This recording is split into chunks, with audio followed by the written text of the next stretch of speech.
Today we have an RCA CTC 11 color television chassis number 11 from the 1960-61 model year.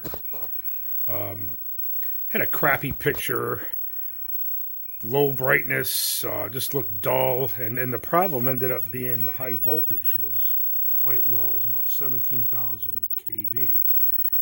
And the fix for that was a new 6BK4 and to adjust the high voltage to the upper limit where it belongs.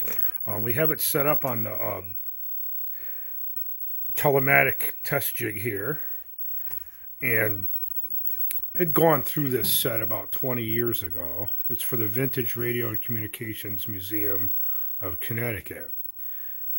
And it had been sitting in storage for quite a while, so we decided to get it out. It's a very clean, low-hour set. You just don't find these like this. So we have it working. We're going to let it run here for a few days and make sure it's okay. It's got that nice lollipop color to it. And if everything's all right, we're going to put her back in the cabinet and let the public see it. Stay tuned.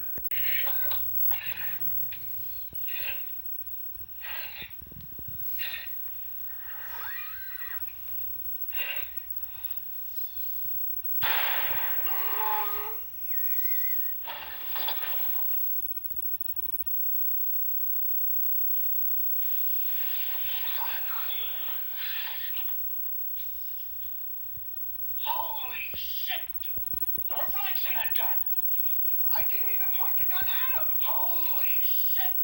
There were blanks in that gun! Maybe he had a heart attack! Holy shit!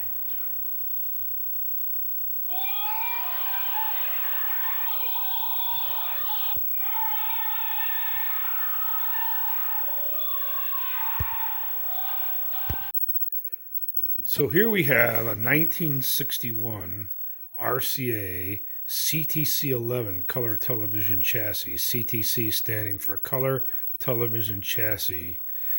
Revision 11. There was no one. That was a lab set. The first one that was offered to the public was a CTC 2 in 1954. This set's extremely clean. Very nice example.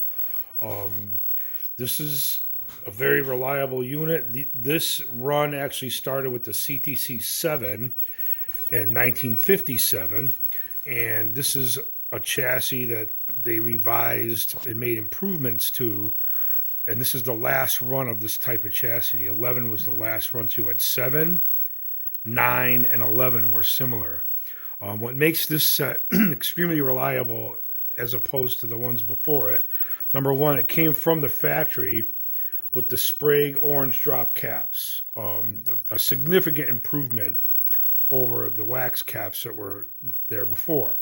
Secondly, this is the first year for the RCA new visor, the 6DS4 new visor. It's actually a tube that's self-shielded, and it's extremely high gain and low noise in the tuner. Tuners were a big problem with these sets back then. So they took the circuits that worked really good, and they took the ones that needed improved them. And the 11 is the result. Excellent chassis, excellent picture. We're running this on a Tele-Matic Test Jig. This thing had a number of little annoyances, and one of them being the high voltage was a snitch too low. It was around 18 kV, and it was causing it to flicker at low brightness. Low brightness requires, it's called low beam current. High beam current. And at high beam current, the high voltage tends to rise. So what we do is we bring the brightness down all the way to set the high voltage threshold, and that took care of the major problem with this. It also had a crappy picture. Now, on a test jig, it's not going to look good. This doesn't have convergence circuits and all that. And this jig definitely could use a degaussing and a purity. But for now, it's good just to see, what we need to see with this and do it safely. And the nice thing about this is you're able to work on the set right up on the bench, connect the equipment to it that's needed. And it just makes a nice experience for this. This is how we did it back in the day professionally. We pulled them out, the cabinets, and brought them in. We called it jigging them up. We would jig it up, repair everything that needed doing, air checked it, then returned it to the customer.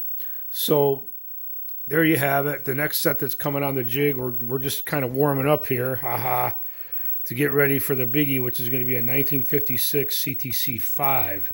This set, along with the CTC 5, is for the Vintage Radio and Communications Museum of Connecticut. Stay tuned.